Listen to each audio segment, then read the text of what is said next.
Imagine this. You rent out your Manhattan apartment to someone who seems respectable, trustworthy, even charming. But within months, they stop paying, vanish overseas, and leave you holding the bag for thousands. Most landlords would give up, cut their losses, and move on. But not me. I turned her name into the biggest warning sign on the internet, and I made sure her new life, thousands of miles away, would never let her forget what she did. If you've ever wanted to serve true justice to someone who thought they could walk all over you, smash that like button, subscribe for more stories, and get ready, because this revenge didn't just cross state lines, it crossed continents. When my mother's health began to decline, there was no question in my mind I had to be there for her. She's 87, and after a lifetime of being my rock, it was my turn to be hers. So I made a big decision. I moved out of my beautiful, fully furnished Manhattan apartment and into the small house I'd bought for her. The plan was simple: rent out the apartment, use the income to support us both, and focus on her care full-time. That's when she entered my life. She was from Queensland, Australia. Middle-aged, soft-spoken, with this air of stability.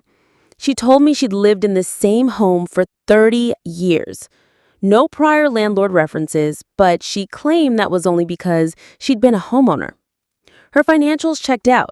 She had strong letters of reference, a steady job, and honestly, she seemed safe. I signed the lease feeling confident. This was going to work out. For the first few months, everything went smoothly. Rent came in on time. The place looked fine during my occasional check-ins.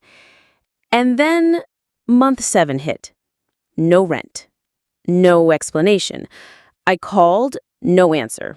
Texted, nothing. Emails, ignored. At first, I thought maybe something had happened to her. I even worried she might be in the hospital. But then I learned the truth. She was still going about her life, just not paying me.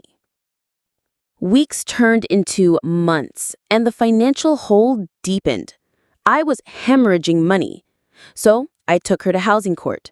The judge sided with me. I got an eviction order. She didn't fight it.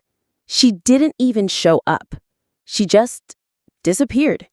Moved out in the dead of night, leaving behind a filthy apartment. The smell when I walked in, overwhelming. The microwave was burnt out. Sofas stained beyond repair. Trash piled up.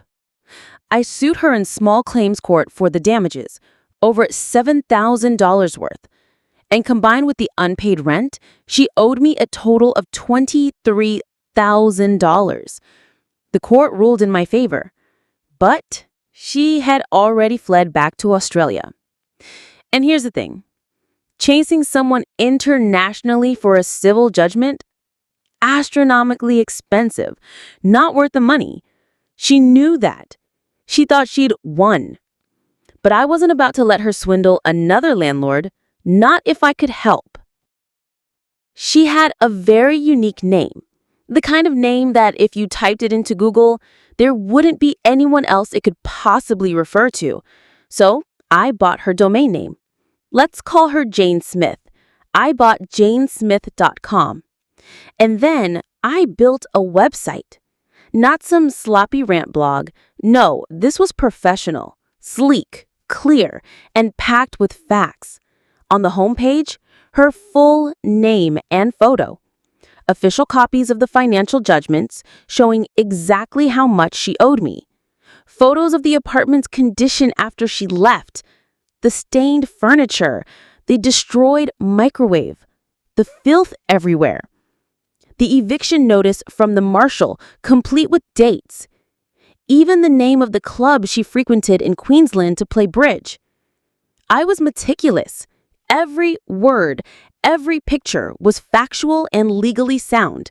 No slander, no exaggeration. Just the cold, ugly truth.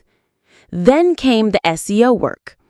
I spent hours ensuring that if someone so much as thought about Googling her name, my website would pop up first. And it worked. Within weeks, JaneSmith.com was the #1 result. The first time I checked my stat site and saw that her employer had visited, oh, the satisfaction. I knew she'd have some explaining to do at work. Then the emails started rolling in. People spotted her at professional conferences. Others recognized her and wanted me to know her whereabouts. I even reached out to the people who'd written her glowing reference letters, the ones she'd used to get my apartment. I sent them proof of what she'd done. The shock in their replies was priceless. 3 years have passed, and I still own that domain name. The site still gets regular traffic. Every time someone considers hiring her, renting to her, or even dating her, they'll see exactly who she is. She cost me $20,000, but the damage I've done to her reputation, that's priceless. Angela, that's her real name, thought she could skip out on rent, trash my home, and vanish halfway across the world without consequences. But now every time she tries to take a step forward, she's confronted with her own actions. Job application, they Google her. Apartment rental, they Google her. New relationship, they Google her. And there I am, still at the top of the search results, telling the truth she desperately wishes was hidden. Some people think revenge means stooping to someone's level, but sometimes it's about holding up a mirror and letting the world see the truth. Angela taught me that, and I made sure she'll never forget it. If this story gave you chills, hit that like button and subscribe for more real-life tales of justice served cold. And tell me in the comments, what's the most satisfying revenge you've ever seen play out?